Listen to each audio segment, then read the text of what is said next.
ನಿಮ್ ಮನ್ಸಲ್ಲಿ ಇಷ್ಟೆಲ್ಲ ನಡೀತಿದೆ ಅನ್ನೋದು ನಿಜವಾಗ್ಲು ನಮಗ್ ಯಾರಿಗೂ ಗೊತ್ತಿರ್ಲಿಲ್ಲ ಕಣೋ. ಅದೆಲ್ಲ ಹೇಗ್ ಗೊತ್ತಿರತ್ತಕ್ಕ?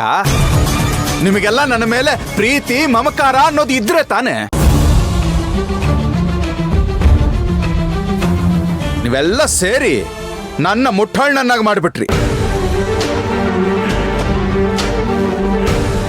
ಇಲ್ಲ ಕೋದಂಡ, ಇಲ್ಲ. ಈ ವಿಷಯದಲ್ಲಿ ನೀನು ನಮ್ಮನ್ನೆಲ್ಲ ತಪ್ಪು ತಿಳ್ಕೊತಿದ್ಯಾ ಕಣೋ. ಹಾಗಾದ್ರೆ ನನ್ನ ಮನ್ಸಿಗಾಗಿರೋ ಗಾಯನ ಹೇಗೆ ವಾಸಿ ಮಾಡ್ಕೊಳ್ಳಿ?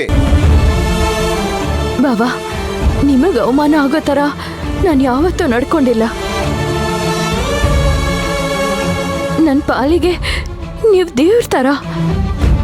ದಯವಿಟ್ಟು ನಿಮ್ಮೆಲ್ಲರ ನಾಟಕ ಸಾಕ್ ಮಾಡಿ. ಏನಮ್ಮ ವಂಶಿ, ನಮ್ಮ ಅಳಿಯಂದ್ರಿಗೆ ಈ ಏರಿಯಾದಲ್ಲಿ ಎಷ್ಟು ಗೌರವ ಇದೆ ಗೊತ್ತಾ?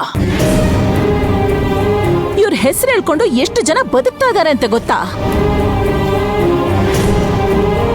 ಅಂತ ಧರ್ಮರಾಯನ್ ಗುಣ ಇರುವಂತ ವ್ಯಕ್ತಿನೇ ನನ್ನ ಅಳಿಯ. ಇಂಥವ್ರಿಗೆ ಬಾಯಿಗೆ ಬಂದಾಗ ಮಾತಾಡಿ ಅವಮಾನ ಮಾಡ್ಬಿಟ್ಟಿಯಲ್ಲಮ್ಮ. ಈಗ ಬಂದು ಏನೇನೋ ಮಾತಾಡಿದ್ರೆ ಏನ್ ಬಂತು? ನಿನ್ನ ಆಸೆಗೋಸ್ಕರ ಈ ಮನೆಯವ್ರು ಎಲ್ಲರನ್ನೂ ನಿನ್ ತಾಳಕ್ ತಕ್ಕಂಗೆ ಕುಣಿಸ್ಬಿಟ್ಟೆ ಅಲ್ವಾ? ನಾನು ಚಿಕ್ಕವನಿದ್ದಾಗಿಂದ ಎಷ್ಟೋ ಅವಮಾನಗಳನ್ನು ಸಹಿಸಿಕೊಂಡು ಬೆಳೆದು ಬಂದಿದ್ದೀನಿ. ಹಾಗಾಗಿ ಇಡೀ ಊರೇ ನನಗೆ ಗೌರವ ತೋರಿಸುತ್ತೆ. ಆ ಥರ ಬದುಕಿ ತೋರಿಸಿದ್ದೀನಿ. ಆದ್ರೆ ನಾನು ಅಷ್ಟೆಲ್ಲ ನನ್ನ ಜೀವನದಲ್ಲಿ ಗಳಿಸ್ಕೊಂಡ ಗೌರವನೆಲ್ಲ ನೀವು ಒಂದು ಕ್ಷಣಕ್ಕೆ ಬೀದಿ ಪಾಲ್ ಮಾಡ್ಬಿಟ್ರಿ.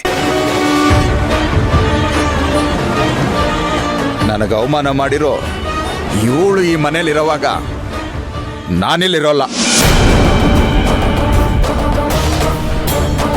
ನಾನಿಲ್ಲಿದ್ದೇನೂ ಪ್ರಯೋಜನ ಇಲ್ಲ. ನನ್ನನ್ನೇ ನಂಬಿ ನನ್ನ ಜೊತೆ ಬಂದಿರೋಳು ಕೈ ಹಿಡ್ಕೊಂಡು ನಾನು ಈ ಮನೆ ಬಿಟ್ಟು ಇವತ್ತೇ ಆಚೆ ಹೋಗ್ತೀನಿ. ನೀವೆಲ್ಲರೂ ಈ ಮನೆಯಲ್ಲಿ ನೆಮ್ಮದಿಯಾಗಿರಿ.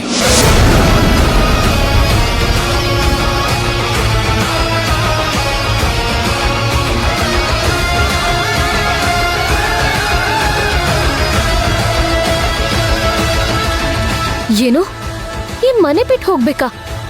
ಇಷ್ಟು ದಿನ ಕಷ್ಟಪಟ್ಟಿದ್ದು ಈ ಮನೇಲಿ ರಾಣಿ ತರ ಇರ್ಬೇಕು ಅಂತ. ಈಗ ಈ ಅರಮನೆ ಬಿಟ್ಟು ಎಲ್ಲಿಗೆ ಹೋಗೋದು?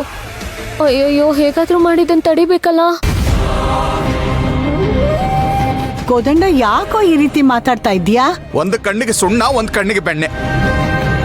ಇವಳು ನನಗೆ ಅವಮಾನ ಮಾಡಿದ್ ಸಾಲದು ಅಂತ ಈ ಮನೆಯಲ್ಲಿರೋರ್ನೆಲ್ಲ ಬುಟ್ಟಿಗೆ ಹಾಕೊಂಡಿದ್ದಾಳೆ. ಆದ್ರೆ ನಿಮಗೆಲ್ಲ ಅವಳು ಅಂತಂದ್ರೆ ದೇವ್ರಂತ ಅವಳು. ಮಾಯನ್ನ ಒಂದು ದಿನನಾದ್ರೂ ಹಾಗೆ ನಡ್ಸ್ಕೊಂಡಿದ್ದೀರಾ? ಬಾಬಾ, ನೀವ್ ಅನ್ಕೊಂಡಿರೋ ತರ ನಾನು ಯಾವ ತಪ್ಪು ಮಾಡಿಲ್ಲ ಬಾಬಾ. ಕಣ್ಣೀರಿಗೆ ಸುಳ್ಳನ್ನ ಸತ್ಯ ಮಾಡೋ ಶಕ್ತಿ ಇಲ್ಲ. ಹಾಗಂದ್ಕೊಂಡಿದ್ರೆ ಅದು ನಿನ್ನ ಮೂರ್ಖತನ ಅಷ್ಟೇ. ಕೋದಂಡವ್ರೆ, ಬಾಯಿಗೆ ಬಂದಾಗೆಲ್ಲ ಮಾತಾಡ್ಬೇಡಿ. ನಮ್ಮ ಮಗಳ ಮನ್ಸು ಚಿನ್ನದಂತದ್ದು. ಮೇಲು ಕೀಳು ಅನ್ನೋ ಮನೋಭಾವ ಇಲ್ಲ. ಅವಳಿಗೆಲ್ರೂ ಒಂದೇ. ನಮ್ ತೋಟದಲ್ಲಿ ಕೆಲಸ ಮಾಡೋ ಆಳ್ಗಳ್ನು ತುಂಬಾ ಗೌರವದಿಂದ ಮಾತಾಡ್ಸೋಂತ ಹುಡುಗಿ. ಅವಳು ಒಂದೇ ಒಂದ್ ದಿನಾನು ನಿಮ್ ಗೌರವಕ್ಕೆ ಧಕ್ಕೆ ಬರೋ ತರ ಮಾತಾಡಿಲ್ಲ. ಅವಳು ಎಂತವಳು ಅಂತ ಗೊತ್ತೇನ್ರಿ ನಿಮ್ಗೆ? ಈ ಕೂಡು ಕುಟುಂಬದಲ್ಲಿ ಜೀವನ ಮಾಡ್ಬೇಕು ಅಂತ ಬಂದವಳು ಅವಳು. ಸುಮ್ಮನೆ ಬಾಯಿಗೆ ಬಂದಿದ್ದೆಲ್ಲ ಮಾತಾಡೋಕ್ ಹೋಗ್ಬೇಡ ನೀನು. ನೀವೇನ್ ಈ ಮನೆ ಬಿಟ್ಟು ಹೋಗಕ್ ಹೋಗ್ಬೇಡಿ. ನಾನೇ ನನ್ನ ಮಗಳನ್ನೂ ಅಳಿಯನ್ನು ಕರ್ಕೊಂಡು ಹೋಗ್ತೀನಿ ಬಿಡಿ.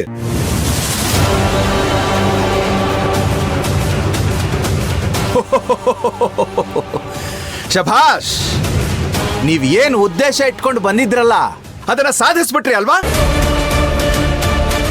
ಈ ಮಾತು ನಿಮ್ ಬಾಯಿಂದ ಆಚೆ ಬರ್ಲಿ ಅಂತ ನಾನು ಇಲ್ಲಿವರೆಗೂ ಕಾಯ್ತಾ ಇದ್ದೆ. ನಿಶ್ಚಿತಾರ್ಥ ದಿನಾನೇ ನೀವು ನಿಮ್ ಸಂಬಂಧಿಕರ ಜೊತೆ ನಿಮ್ಮ ಆಸ್ತಿ ಪಾಸ್ತಿ ಹೊಲ ಮನೆ ಎಲ್ಲ ನೋಡ್ಕೊಳ್ಳೋದಕ್ಕೆ ನಿಮ್ ಅಳಿಯ ಇದ್ದಾನೆ ಅಂತ ಮಾತಾಡಿದ್ದನ್ನ ನಾನೇ ನನ್ನ ಕಿವಿಯಾರ ಕೇಳಿಸ್ಕೊಂಡಿದ್ದೀನಿ.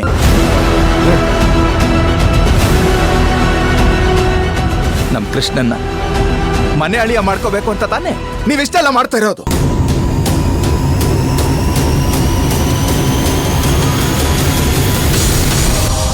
ರೀ, ನಿಮ್ ಬುದ್ಧಿ ಎಲ್ಲ ನನಗೆ ಚೆನ್ನಾಗಿ ಗೊತ್ತು ರೀ. ಏನೋ ಕೋದಂಡ, ಏನಾಯ್ತು ನಿನಗೆ? ಯಾಕೆ ಈ ರೀತಿ ಎಲ್ಲ ಮಾತಾಡ್ತಾ ಇದೀಯಾ? ಏನೇ ನೀನು? ನಾನು ಹಾಗೆ ಮಾತಾಡ್ದ? ಯಾವಾಗ ಹಾಗೆ ಮಾತಾಡ್ದೆ ನಾನು? ದೇವ್ರು ಬಾಯಿ ಕೊಟ್ಟಿದ್ದಾನಂತ ಏನೇನೋ ಮಾತಾಡ್ದಲ್ಲ ರೀ. ನೋಡಪ್ಪ ಕೃಷ್ಣ, ನಾನು ಸುಳ್ಳು ಹೇಳ್ತಿದ್ದೀನಂತೆ, ನಿಮ್ಮ ಮಾವ ಹೇಳ್ತಿದ್ದಾರೆ.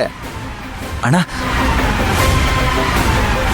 ನೋಡು ಕೃಷ್ಣ, ನೀನು ಆಸ್ತಿ ಅಂತಸ್ತು ಅಂತ ನಿಮ್ಮ ಮಾವನ ಮನೆಗೆ ಹೋಗಿ ಮನೆ ಅಳಿ ಆಗಿರ್ತೀಯೋ ಅಥವಾ ಈ ಅಣ್ಣನ ಜೊತೆ ಇರ್ತೀಯೋ, ಆ ತೀರ್ಮಾನ ನಿನಗೆ ಬಿಟ್ಟಿದ್ದು.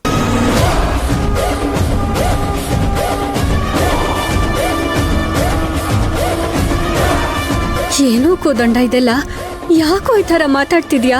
ನಾನ್ ಕೇಳಿದ್ದು ಕೃಷ್ಣನ್ನ, ಅವನು ಮಾತಾಡ್ಲಿ. ನೀನ್ ಹೇಳು ಕೃಷ್ಣ, ನಿನಗೆ ಈ ನಿಮ್ಮಣ್ಣ ಮುಖ್ಯನಾ ಅಥವಾ ಅವ್ರ ಆಸ್ತಿನ? ಅಣ್ಣ ಯಾಕಣ್ಣ ಈ ತರ ಮಾತಾಡ್ತಿದ್ಯಾ? ನಿನಗೆ ನಮ್ಮನ್ನು ಬಿಟ್ಟು ಹೋಗಬೇಕು ಅಂತ ಮನಸ್ಸಿದ್ರೆ ಧಾರಾಳವಾಗಿ ಹೋಗು, ಆದ್ರೆ ಆ ನಿರ್ಧಾರ ನಿಂದಾಗಿರ್ಬೇಕು. ಯಾರದ್ದೋ ಕುತಂತ್ರ ಆಗಿರಬಾರ್ದು.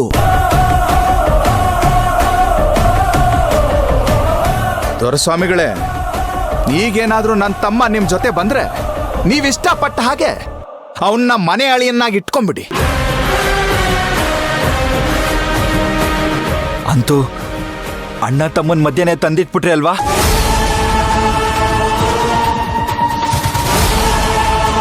ಕೃಷ್ಣ, ನೀನ್ ತಪ್ಪು ತಿಳ್ಕೊಳ್ತಾ ಇದೀಯಾ. ನಿಮ್ಮ ಅಣ್ಣ ಏನೋ ಕೋಪದಲ್ಲಿ ಮಾತಾಡ್ತಾ ಇದ್ದಾರೆ. ನಿಮಗ್ ನಮ್ಮ ಅಣ್ಣನ ಬಗ್ಗೆ ಏನ್ರಿ ಗೊತ್ತು? ನನ್ನನ್ನೇ ನಿಮ್ ಮನೆ ಅಳಿಯನ್ ಮಾಡ್ಕೊಳಕ್ ನೋಡ್ತಿದ್ದೀರಾ?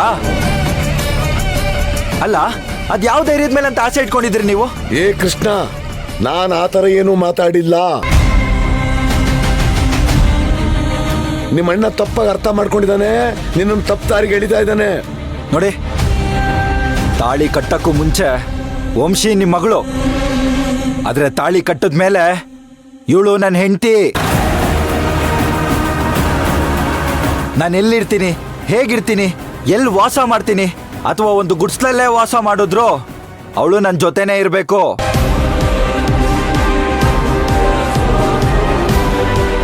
ಹಾಗಿದ್ರೆ ಮಾತ್ರ ಅವಳು ನನ್ನ ಹೆಂಡತಿಯಾಗಿರ್ತಾಳೆ. ಇಲ್ಲಾಂದ್ರೆ ಮನೆ ಬಾಗ್ಲು ತೆಗ್ದಿದ್ದೆ ನಿಮ್ಮ ಮಗಳನ್ನ ಕರ್ಕೊಂಡು ಆಚೆ ಹೋಗ್ಬೋದು.